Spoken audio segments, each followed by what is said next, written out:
It's a Teen Talk Skating podcast where I embarrass myself.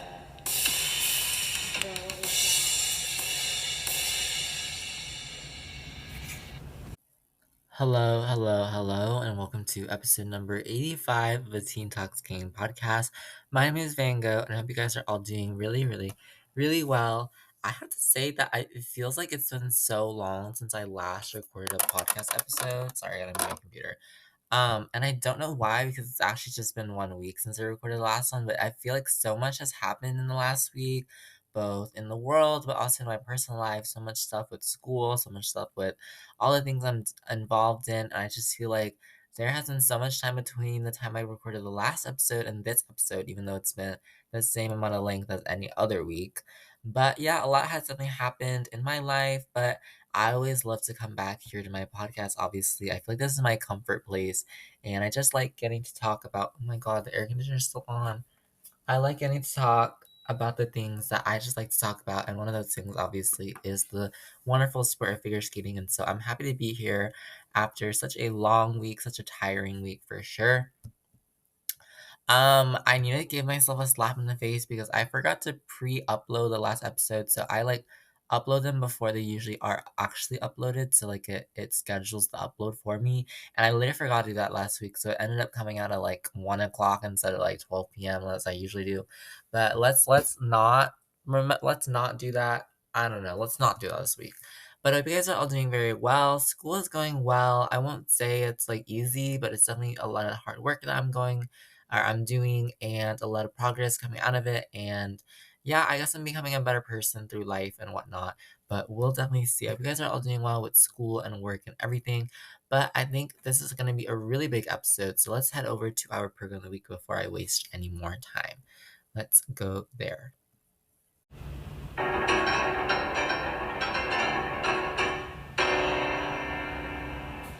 Program of the week. Okay, our program of the week this week is a program that has kind of a bit of an exception. So usually my rule is that if we're in the 2025-2026 season, then I will not do any program of the week from this season. They have to be from a past season or a past event or an exhibition show. But I do have an exception, and I will do junior programs that occur during 2025-2026 because I do not review many junior events here on the podcast. So I think a good way to compensate for that is to allow junior programs of the week from the 2025-2026 season, even if we are in that season right now. And this is a very special program that I chose both because of the program itself and the events surrounding the program. And this is Yan Hao Lee and his short program at the 2025 Junior Grand Prix Bangkok in Thailand, which is happening right now. So this program just happened 2 days ago by the time you guys are hearing this. And this program is set to the music of Extremely Loud and Incredibly Close by Alexandre Desplat. And the movie Extremely Loud and Incredibly Close is, of course, about the 9/11 tragedy, September 11, 2001. And this program was actually performed on September 11th of 2025. And so really interesting parallel there, obviously lining up of those dates. But this is a absolutely beautiful program to an absolutely tragic story. If you don't know the story, it's about a boy who lost his father in 9/11. I think Yahao Lee is really able to carry a lot of those emotions within the story, and it's very tragic and very real story that a lot of people have gone through. The choreography in this is just sublime. It's fascinating to see. In the beginning, my favorite part was how in his opening pose he kind of shuffles his feet back and forth, kind of this unsteadiness within that choreography, and he heads into his crossovers with so much speed. There's so much speed within this program. I think it's amazing how little steps he needs to create that to generate that speed. Um there's moments with the arms. Every arm movement doesn't feel like swinging arms. They feel intentional. They're pointing to the sky. They're pointing to the side. They're curved like a tree branch. It's beautiful. The triple axel doesn't go as well as he hopes. It does, have a step out, but that's okay. But another beautiful moment I really liked was the triple loop. He does a triple loop and then he lands. He almost swings his body over to the left and his head to the left, and it creates this beautiful quick transition, but it just goes in and out of that triple loop as if it just never happened at all. beautiful positioning throughout the change, what is it, combination spin. There is a Bielman moment, or not Bielman, but a layback moment, which you don't see in a lot of men, but yeah, how Lee is able to go through that. Um, and then the triple Dutch triple toe is great as well. One of my favorite details, it has to be such a great detail for me. One of my, favorite programs so far this season for sure is in the sit spin. He almost clutches his hands together and almost points them towards his face. It's stunning. And again, just those little details really being able to capture that emotion. But the step sequence at the very end, it's the last element, is the cherry on top of this program. Every movement is so graceful and elegant, and it flows. And there's facial expressions, and his mouth is open because he's in shock, he's in pain. And the very end of this program is a knee slide movement into just like knee slide really quick, laying down on the ice after that. And again, this is the program about 9/11, and this is a program about that tragedy. And of course, that is still so cognizant, or still such a big memory in much of the world. I think yeah, how Lee brings the story and brings the tragedy a lot of justice, and it's a great program to both the movie's music, and also I think as a great tribute to the victims of 9/11 as we pass 24 years of that incident. So please go check it out. It's a great program. It's a beautiful program. And I think it's a program to remember, as Yan Lee is still a junior, and this is the type of artistry that he's able to create. So please go check it out. Yan Lee at the 2025 Junior Grand Prix Bangkok, in a short program to Extremely Loud and Incredibly Close by Alexandre Desplat. Now time for our main episode. That was your program of the week.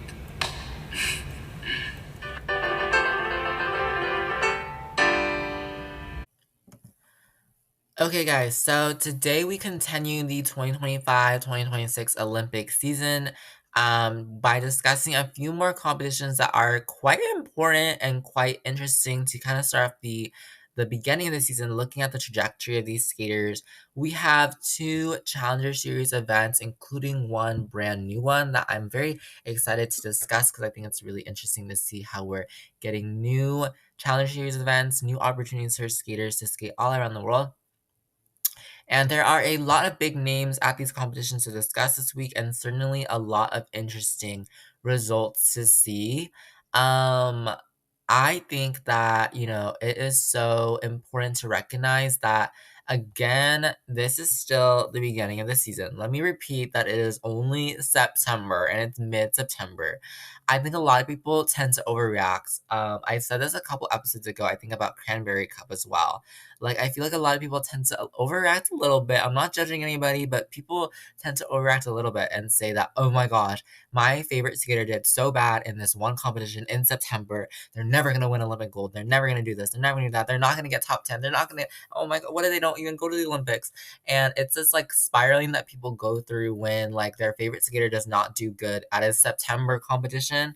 But let me remind everybody that your skater is not like doomed to fail if they had a bad outing at a September competition. We have seen skaters look like they have had a complete transformation in a month or 2 months or 3 months. A lot of skaters tend to peak earlier in the season. A lot of skaters tend to peak later in the season. A lot of skaters tend to peak at the most important competitions, such as the 2026 Winter Olympics that are coming up. And so just because they didn't do very good at this one smaller event in September, again, does not mean that they are absolutely doomed.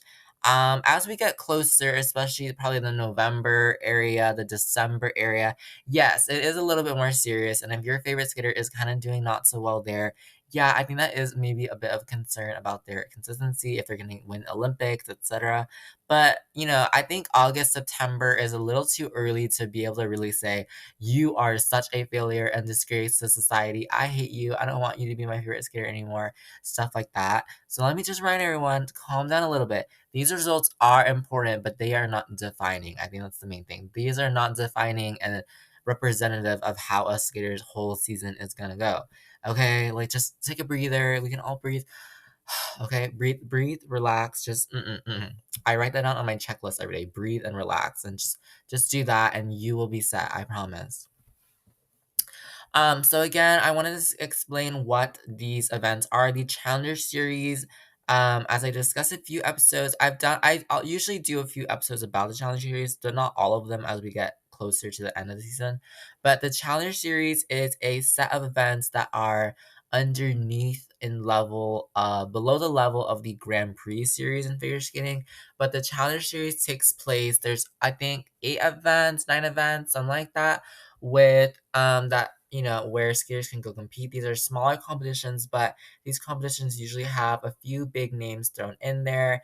A lot of skiers use it as kind of a warm up for this season. A lot of skiers use it as kind of a building point. Where do they figure out like what edits they need to make to their technical content, what edits they need to make for their artistic side of their program, things like that. So these are smaller events, and they're meant to be smaller. They're meant to be more less pressure focused, I think, and more of a kind of building up background, etc. So yeah, so again, there are a good thing to look at as we go into the Olympic season, who the top names will be, maybe who's gonna have a slower start, or who is already succeeding this early in the season. So yeah, so this week we have two Challenger Series events. They did happen on the same week. And so I'm gonna discuss both of them just because it's very convenient for me. But they are the Challenger Series John Nix Pairs Challenge in New York City in the US, and the Challenger Series Kinoshita Group Cup in Osaka in Japan. I do want to give a disclaimer before I discuss these two competitions, and that is I honestly have not been watching all of the programs. I'm sorry. I watched some of the most important ones, for sure. I've watched a lot of the important ones of the top skaters, but I haven't watched all of the programs, like all of the programs. Honestly, I've been so busy recently, and there's been so much going on that skating has not been like the hugest part of my life, and I am trying to get a lot more consistent with watching skating again. Especially it's difficult because these are smaller competitions, and usually it's harder to find the videos and everything. But I am just hoping to be able to find everything, and yeah, I'm gonna watch eventually. But once we get into the bigger competitions like the Grand Prix, I definitely will be watching like everything and like as much as I can. But for these smaller Challenger Series events, I honestly have not been watching all that I would love to watch, but I have been paying a lot of attention to the results for sure. Okay, so like I said, we're going to talk about the result today and kind of talk about how everything kind of connects over to 5 million other things in the world and talking about these skaters. Let's start off with the John Nix Pairs Challenge, the Challenge Series. As the name suggests, this is a competition only for pairs, which I believe it is actually the only competition in the world that might do this, that it is only a competition for the pairs event.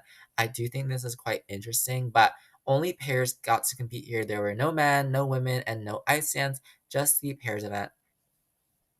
And this wasn't a US event. I would say like the majority of the skaters were from the US. We had 1, 2, 3, 4, 5, 6, 7, 8 teams from the US out of 12. So, take it that what you will. It's basically a domestic competition for the pairs teams in the US, but it is still an international competition, and a US team did not even win the competition. So, very interesting there.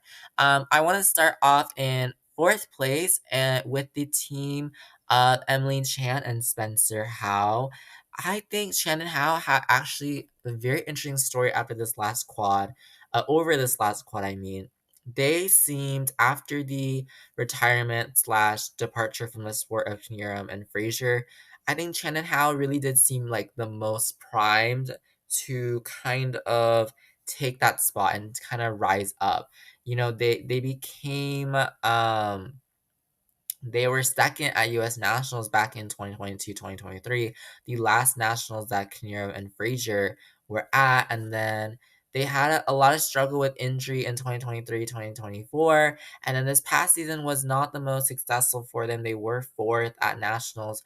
And then they have really been building back. So they started off the quad pretty good. They look like the next big name in the US pairs field. And nowadays they are struggling with some injury. But this did look quite like a stronger comeback for them. Fourth place in the short program here. They unfortunately popped their side-by-side triple toes into a double toe, and they did have a slight bobble on their triple loop that got a little bit of negative Jewy. And then they were also fourth in the free skate. This free skate was a bit of a struggle again on the side-by-side jumps, popping the triple salto into a double salto and just doing a double axel at the end, and then popping the triple toe into a double toe, and then slight, tiny errors on the loop and the flip. But the other paired elements, I think that Chen and Hao are a good team with their lifts for sure. They always look very stable in their lifts, in my opinion. And some of their other elements may not have been as good, but these elements, the lifts, were pretty good. Though these side by side jumps were a bit of a struggle here. I think that they are a strong team. This might be the beginning of a comeback for them. The US pairs is quite a interesting field for sure because the US pairs currently have two Olympic spots, but they have the possibility to get three Olympic spots at the Olympic qualifier in China. And if the US were to get that third Olympic spot in pairs, Chen and Hao are definitely one of those teams that could be getting that spot. For sure, based on kind of the consistency that they've had, the experience they've had, and also interestingly because of citizenship issues. And that brings us to our next team of Katie McBeath and Danielle Parkman of the USA. Also, they were third in both programs here for third overall, personal best in both of the programs. They were third in the short program with a good skate, a slight bobble on their triple Lutz throw, which is, something that Shannon Howe had as well. Third in the free skate, they fell on their side by side triple toe. They popped their combo into a double flip, double axel, and then a slight error on their triple flip throw as well. But their triple loop throw got good with good Julie added on there. What I want to talk about here is citizenship issues. Katie McBeath has citizenship, but I believe Daniel Parkman does not because he previously skated for Georgia.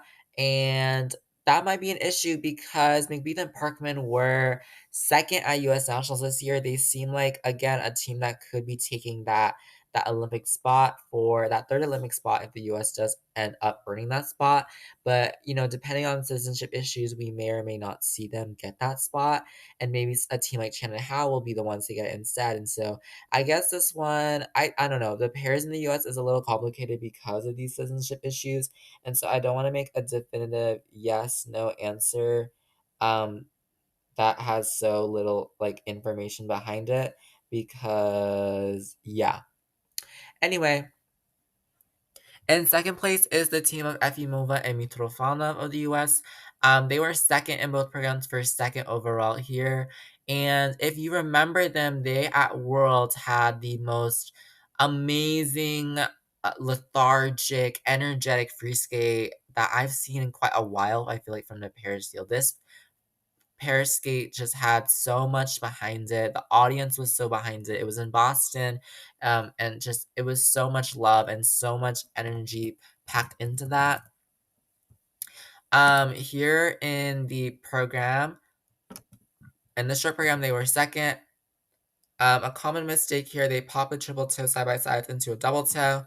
And then in the free skate, they had a little bit, again, issues on their side by side jumps, double sal, double axle, and then a downgraded triple toe side by side as well. So, yeah, quite interesting there on the side by side jumps. But maybe this ice was cursed or something because there's just so many issues with the side by side jumps. I don't know. And so again, Efimova Mitrofanov, they were, I think, the top US team at Worlds. They were the top US team at Worlds, and they did really, really well at Worlds, and they did pretty good at the World Team Trophy as well, giving them more experience there. They are a pretty solid team. They are a pretty good team. Um, I believe Elisa Efimova does not again have US citizenship just yet.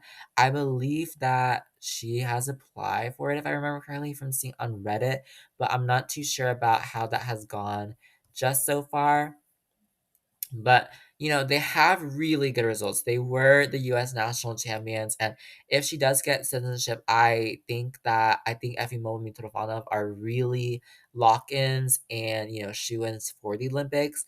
Um, the only major US team that did not compete here was the team of Ellie Kam and Danny O'Shea, who were third at nationals, and they did pretty well at Worlds as well. And, Ellie Cameron and Daniel Shea are a really solid team as well. I feel like after kind of out in 2023, 2024, they really rose up to the challenge. And then more in 2024, 25, they even qualified to the Grand Prix final, which is a huge deal for a US team. And so, they are, again, another option for the Olympics. Again, it all depends if the US gets 2 spots for the Olympics for pairs or 3 spots. It kind of depends, and it could be both, and it could not both. It could be one or the other, and one team might have to stay, or one more team gets to go. All depends on what will happen next week at the Olympic qualifier.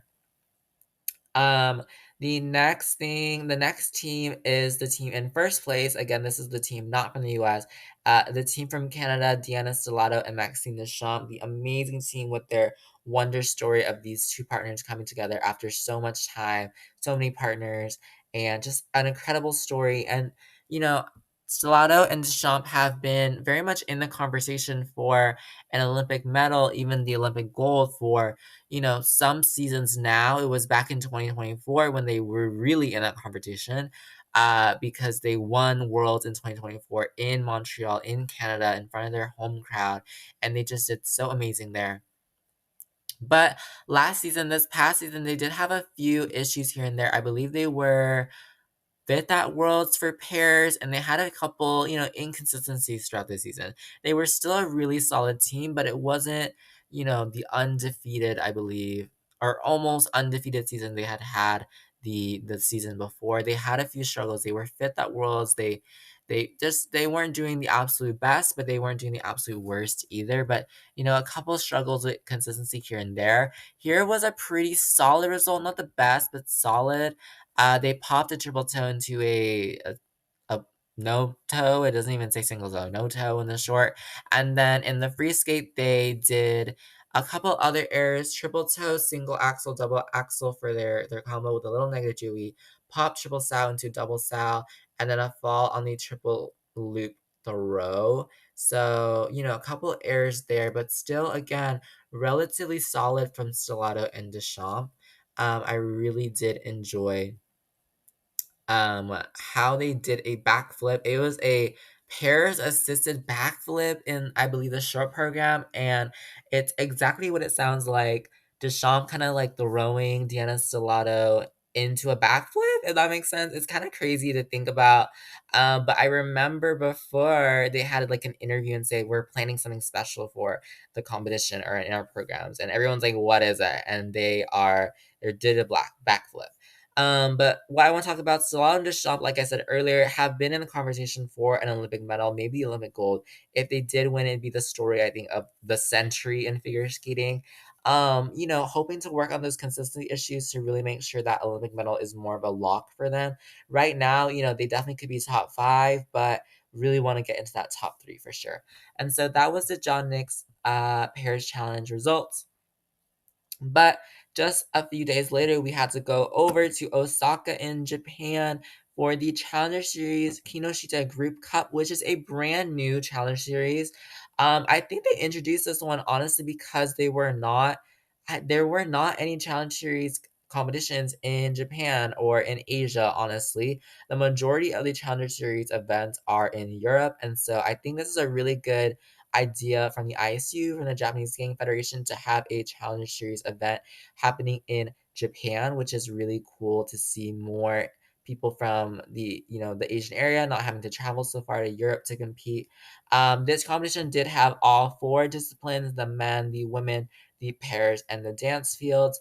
The men's field is an absolute mess that I will try to go over quite quickly, but like this was such a mess. It was the men's field for sure. We say that a lot, that the men's field, the ordinals from the short program are completely different from the ordinals from the free program, and the final score is so messed up, and I totally agree.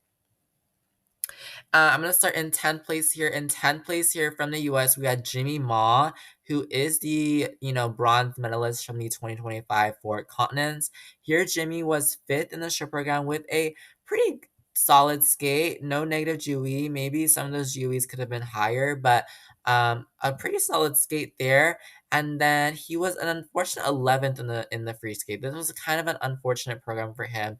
He had an under rotation and a really hard fall, honestly, on the quad toe at the beginning. He popped the second quad toe attempt into a triple toe. Did pop a triple Lutz triple toe into a triple Lutz double toe. Two triple axles, but the second one was quarter and repetition call. But he ended off good with a triple flip Euler triple sal. So kind of mix up back there for Jimmy Ma, 5th in the short, 11th in the free, 10th overall. Again, just not the best program. Kind of talking about the US men, and I'm going to talk about more of this later, but US men have 3 spots, and I think most people think Eli Malinen is obviously a pick, and Jason Brown will obviously be a pick, but in the 3rd place, there are so many men in the US that could fulfill that 3rd spot, for sure. In 9th place here, we had probably the definition of a crazy men's competition, Si-young Lee of Korea.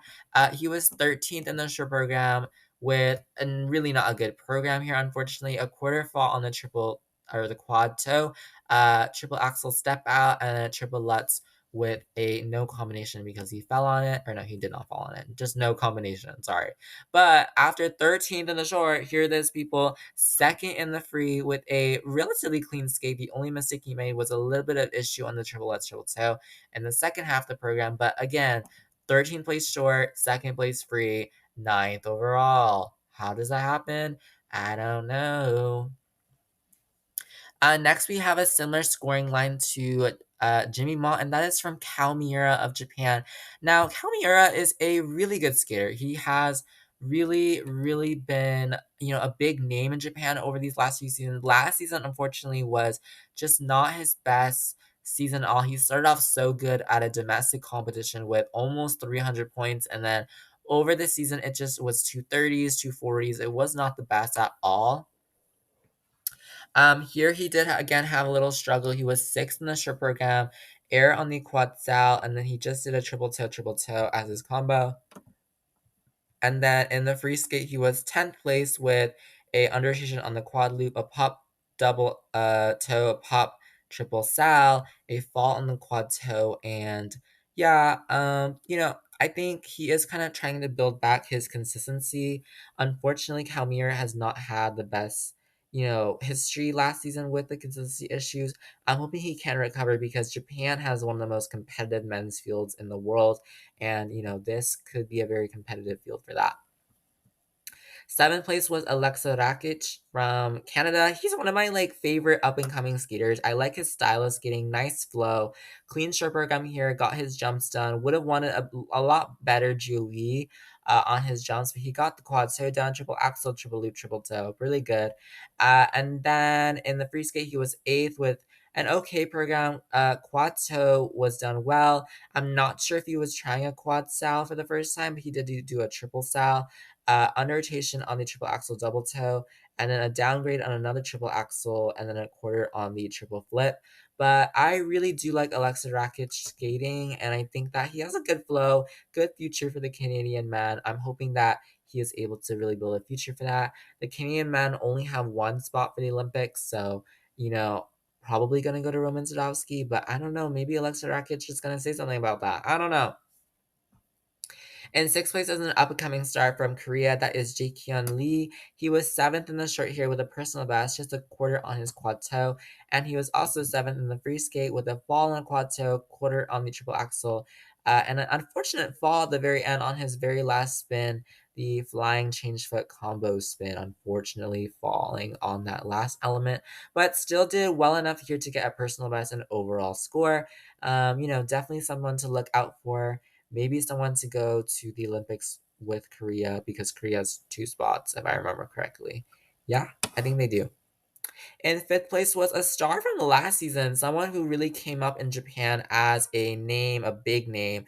That is Tetsuya Tsuboi. He was 5th place here. Interesting scoreline here. 9th in the short with a popped quad toe into a double toe. He was 4th in the free with a quad toe, slightly step out, I think, bobble.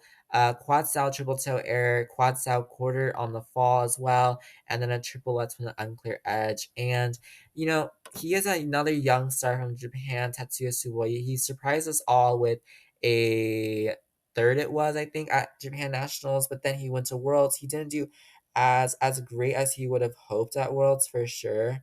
But still did well enough, I feel like, to kind of show Japan that he is still good, but not maybe the most consistent. So he's hoping to really build out the consistency here and really peak at nationals if he wants to be able to make the Olympics. In fourth place is a more experienced skater from Japan, Sota Yamamoto. He was third in the short program here with a slight step out on his triple axel, and then he was sixth in the free skate. Unfortunately, popped a quad toe triple toe into a quad toe single toe, and then repeated a triple toe. Unfortunately, after I think he meant to do a quad sal as well, but he popped that. And so just a few popping errors on the quads and the quad combos there, unfortunately.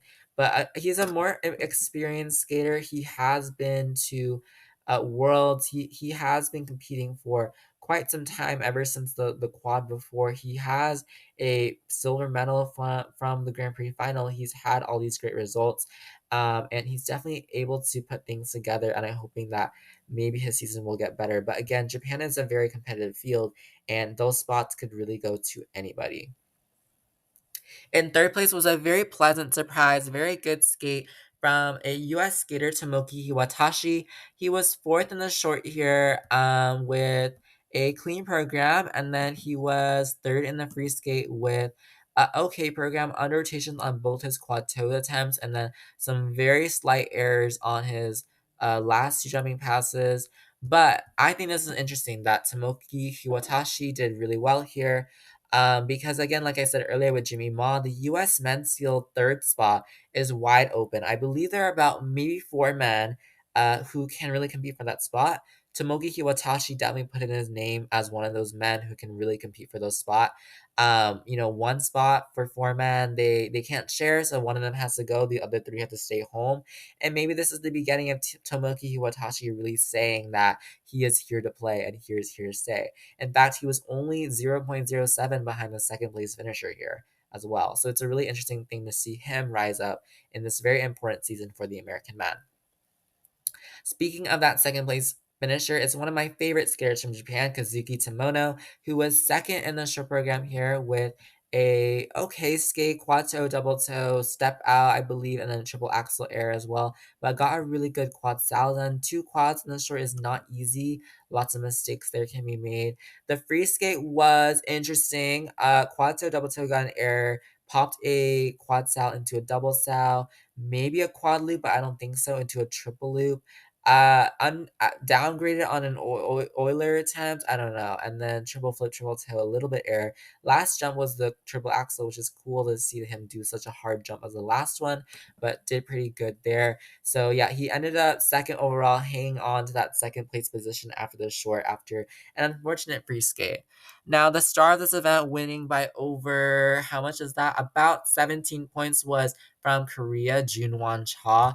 First in the short program here, he did have errors, undertation on the last jump of the quad sal, triple toe, and then a fall on the quad toe, but his components really kept him up very, very high across, above the rest of the field. He was also first in the free skate, quad sal popped into double sal, triple lets a little bit of error, and then he did pop a triple axel into a single axel, double axel combo.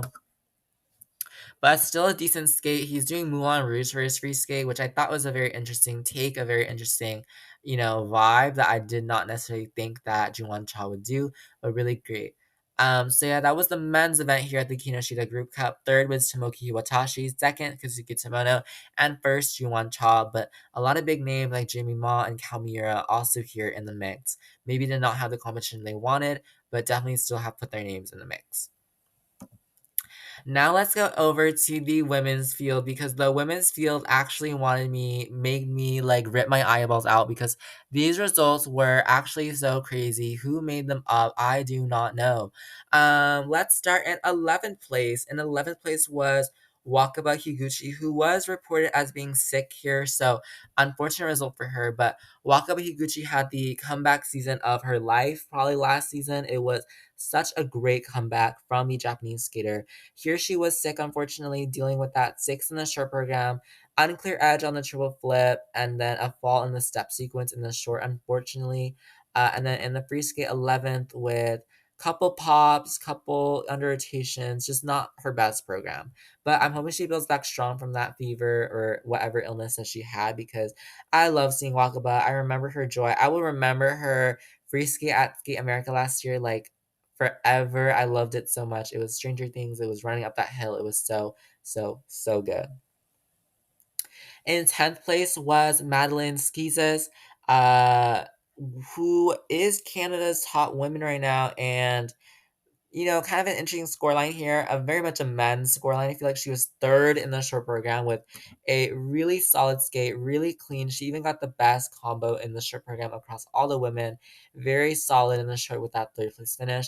Unfortunate 10th in the free skate. She popped the triple lutz, triple toe, and two eight triple lutz, or double lutz, double toe, a popped double flip, a pop double lutz, and she fell on a double axel at the very end, unfortunately.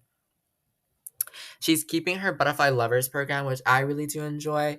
Just the jumps weren't here for her today. I think the jumps were not really going that well, starting off from the beginning all the way towards the end. But she did have a couple, redeeming moments here and there, and I'm hoping she can get more consistent because when Madeline Skizas has that fire and fierceness in her, I think she can really skate well.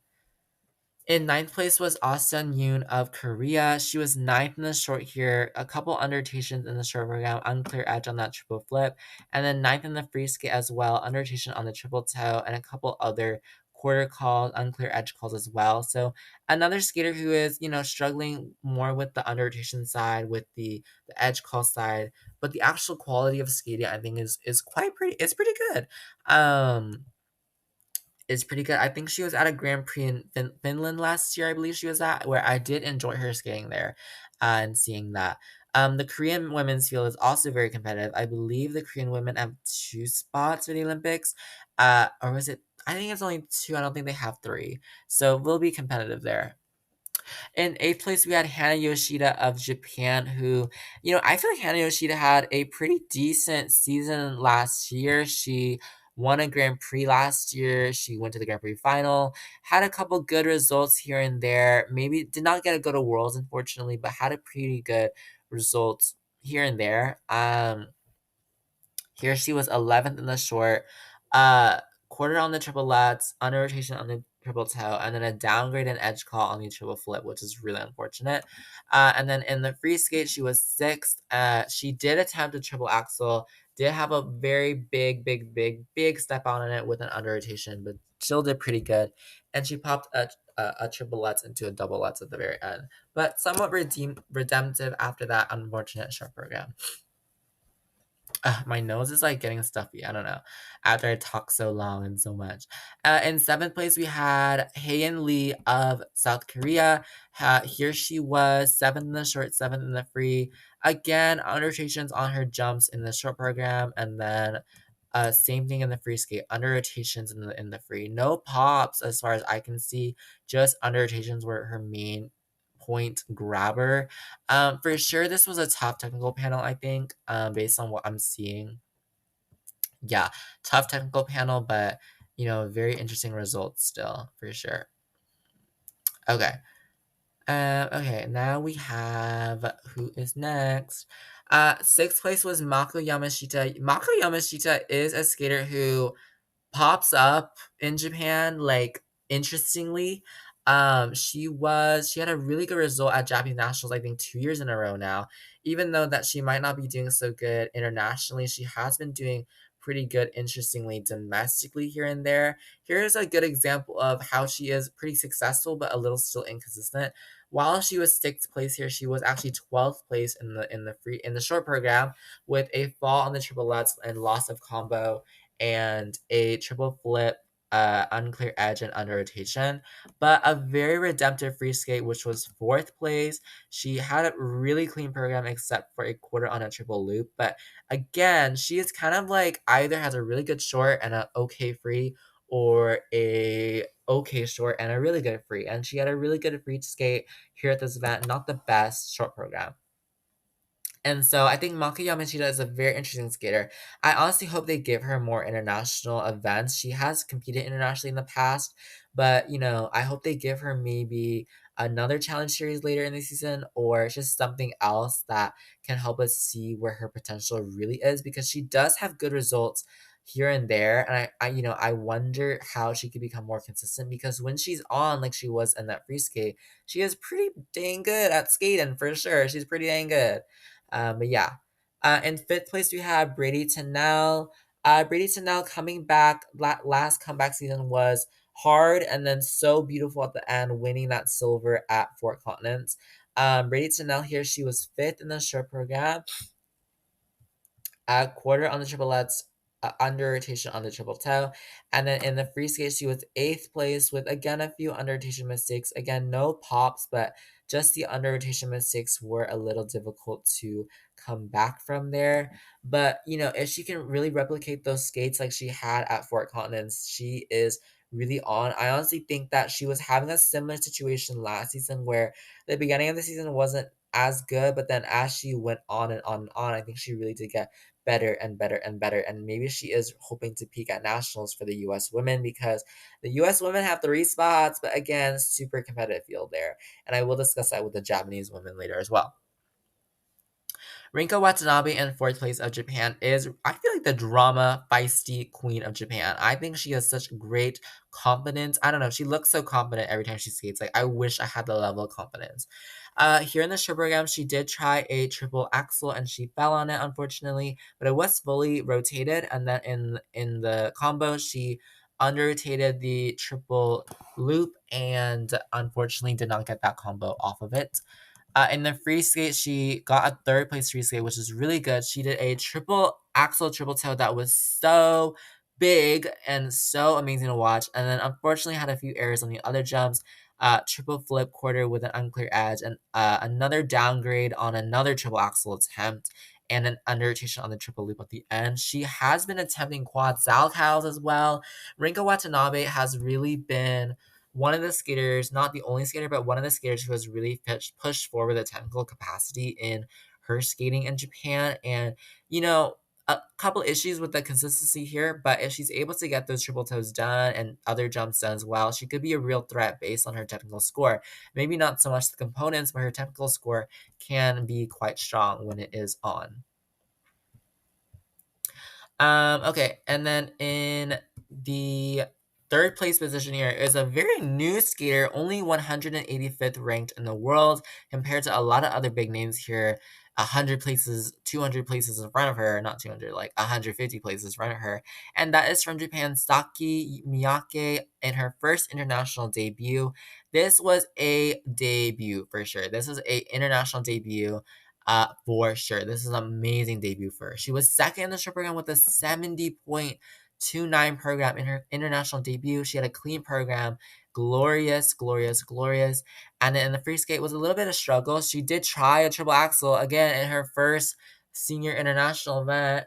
She quartered and fell on it, unfortunately. Did pop a triple lutz into a double lutz and a couple other stumbles on those very last jumps, but she tried very hard to hang on. And in the end, she did hang on with a really good total score of a 196.79 in the third place position. This gives a little dark horse vibes for me, honestly. I think maybe Saki Miyake is here to take that third Olympic spot from the Japanese women.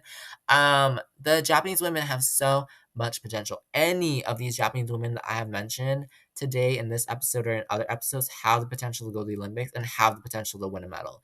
And maybe Saki Miyake, while maybe she not maybe not might doesn't have the experience, she could come out of nowhere and just silent but deadly you. You know what I mean? And she might take an Olympic spot. I don't know. In second place was the first string is the world, it's a three-time world champ and number one in the world, and that is Kaori Sakamoto. She was fourth here in the short, which is an unfortunate program. She did pop a double flip and did not get a combo on it. That was her biggest mistake. And in her free skate in the second, her biggest mistake was a downgraded double sal and a repeated double toe at the very end of her program because she had already repeated triples. It's complicated. It's a little complicated, but her last double toe did not count on her combo, basically. But first in the components, and Hari Sakamoto has experience. She is here to play, and she is here to take an Olympic medal. Her score of 203.64 here was, not the best, but not the worst either. And she's a skater who usually peaks towards the end as well. I have to say, I didn't love her programs, but I usually don't love her programs when I first see them. It takes me a few months, a few competitions to see them and really appreciate them. But in her very last season, she's basically announced her retirement. She's hoping to do really well, and I think we will see her do quite well in this season. And I think she is going for that Olympic gold for sure. In first place here was kind of Japan's own version of Sarah Everhart of the USA. Sarah Everhart, I always call her the queen of consistency, and Moni Chiba, I think, is the queen of consistency in Japan.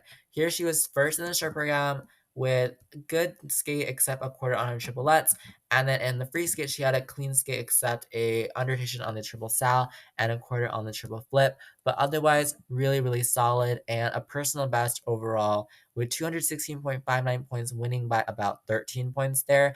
Moni Chiba was third at Worlds this past season. She has really built up a name for herself, and she's really been able to really push forward her skating, push forward her style. And I think that Moni Chiba is quite interesting. She kind of came out of nowhere and kind of snuck up on us, but this score and a lot of her other competition results proves to us that she is one to play, and she is one of the more likely women to make the Japanese Olympic team. Okay, before we, or not before, I don't know what I'm saying. Before we go into our next, let's talk an advertisement coming now. Let's talk about pairs. So where's the pairs competition here? I'm going to talk about the top three pairs here. In third place was the Japanese pair of Nagaoka and Moriguchi, who did really well here. They were third in the short program with a clean skate except their last spin at the end, and they were third in the free skate with again a solid skate. They did have a quarter on a double axel and then a fall and a triple loop throw. But it's good to see Japan building up talent. They do have 3 Olympic spots for the pairs in Japan, and so it's really nice to see Nagaoka and Moriguchi really taking that initiative and showing that they are competitive on the international stage. It's a really solid score, 192.7 sounds a really solid score in the pairs field, and they could break a top 10 at the Olympics because I think they will probably be going because Japan only has a few pairs. Yeah. In second place was the Georgian team of Metalkina and Barulava. They were second in the short here. Clean skate for them, personal best. Second in the free skate, couple errors with their side-by-side jumps and everything, but still solid. I think a lot of people do not really like their components, and I agree their components are not the best, but they're very much the technicians of the pairs field. Metal Kingdom and Barulava are technicians, and they are pretty good at it in what they do. They have done a lot of good results in the past. They you know they were fourth at this past Worlds. They've been third at the World Team Trophy. They've had a lot of good results over the past few seasons. They've been really solid. That's what I'm trying to say. And so, a good team. They could be making the Olympic podium. But there are teams that are a little bit more consistent, a little more composed in the component score and everything. But if those teams make mistakes, Matsukina Barulava can really sneak in and get them. Okay, and then in first place here was the Japanese home team of Miura and Kihara. You know them. They are the world champs. They are so, so, so good and really developed over this last quad. They were first in the short program with a clean skate and first in the free skate with an almost clean skate, fall and triple loop throw at the end, and a little bit air on that triple side by side, but otherwise a solid skate from Miura and Kihara. We talk about the top pairs in the world, and they're really Miura and Kihara is one of them. The Germans of Hasse and Volodin are one of them. The Canadians that I mentioned earlier in the other competitions, Salado and Deschamps are one of them. Conti and Macchi of Italy are in them. Metzokina Barolava are with them. And, out of all of those teams, I would say the most consistent is probably Miura and Kihara. And I think in pairs where a lot of things can, really reduce your score by a lot, these elements are worth a lot. I think being consistent might be the way to go. Maybe not getting the highest GOE, but being the most consistent. And I think Miura and Kihara have a pretty good shot at winning that Olympic gold. But a lot of other teams have to say something about that for sure. Okay, last thing, so I can finally stop talking and my voice can rest. In the ice dance field, we had a couple notable teams here. In fifth place were the Canadians of Fabry and Iyer. I just want to mention them because they're good, in my opinion. I get it. Like, elements wise, technical wise, not the best. They have stumbles in the free dance here on their midline step and their twizzles, but I don't know, something about Fabry and Iyer. I just think that they are pretty good skaters. I don't know why. I just like their vibe. I like their dynamic. I think they're fun. I think they're cool. I don't really know what it is. I'm sorry. The Korean team of Lim and Kwon were fourth here. One of the junior teams to rise up from this last quad who have really made an impact on the senior field as well. I feel like they've been pretty solid in the senior field despite being quite new to it. And they did have an extended lift in their free dance, so they might want to fix to avoid the 1 point deduction. But otherwise, a pretty solid skate. Two skates from them. They're maybe their short or the rhythm dance was not as high scored based on the levels. They did get a base on their pattern step, which is unfortunate, but still solid. Not the best in the world, but pretty solid. Another team that rose up from the junior ranks this past quad was Nesset and Markala from the U.S. Similar stories, similar vibes. They were third in the rhythm dance here. Sorry, just got better levels than Lim and Kwan did, and that was really the main differentiator between them. Really good GOE, pretty solid levels. Still could have some improvement on their level ones and twos here and there, but pretty solid team from the junior ranks as well. A team that I really want to pay more attention to this season is Amelia Zingis and Vadim Kolesnik of the US. They're an ice dance team. They were second in the relay dance here, very close to first, and then second in the free dance as well, with everything clean, everything good.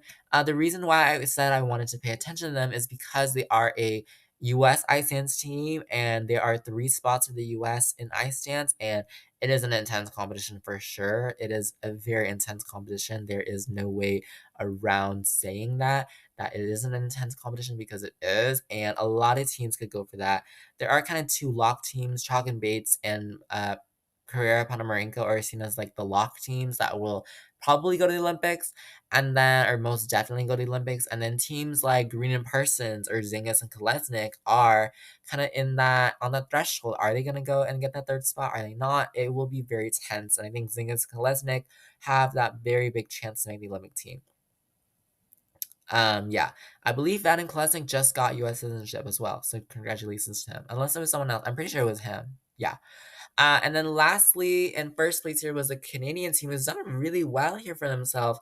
Laureat Legac, they were first in both programs with personal best overall with 197.90, which is not a score to sneeze at all. Last season, Laureat Legac did have some issues here and there. I feel like last season with consistency and a couple other issues here and there at their competitions, but so far this looks pretty good for them. They're putting up almost 200 this early in the season. This could very much bode well for them and kind of pull out a surprise for us, maybe for sure. Okay, so I know that was a lot of competitions, a lot of information from those two competitions, but I hope you enjoyed listening to me talk about the Challenger Series John Nix Pairs Challenge and the Challenger Series Kinoshita Group Cup. Next week, I will have a discussion of the Challenger Series Lombardia Trophy, which will be a very big competition. There's so many big names there: Eli Molina and Alyssa Liu, Adam Shampa, Yuma Kageyama, you name it, they are there at this very big competition that is still supposed to be a tiny challenger series, but it's a huge competition. And maybe I will be looking at kind of Olympic spots at a closer look as the qualifying competition is near, but it kind of does overlap and the timing is a little off. So I don't really know. I might just talk about Lombardia Trophy as an only competition, but we'll see. But I hope you see me, or I hope you listen to me, I guess. I hope you listen to me next week as we head into a very exciting Olympic season. It's almost October, which means Grand Prix, which means more craziness, and Yeah, so many things to talk about, so many things to do. I hope you guys will join along for the ride. But thank you so much. My name is Dango. I hope you enjoyed listening to episode number 85 of the Teen Talks Game podcast. I will see you next week for a review of the CS Challenge Series Lombardia Trophy. And yeah, see you next week. Bye bye.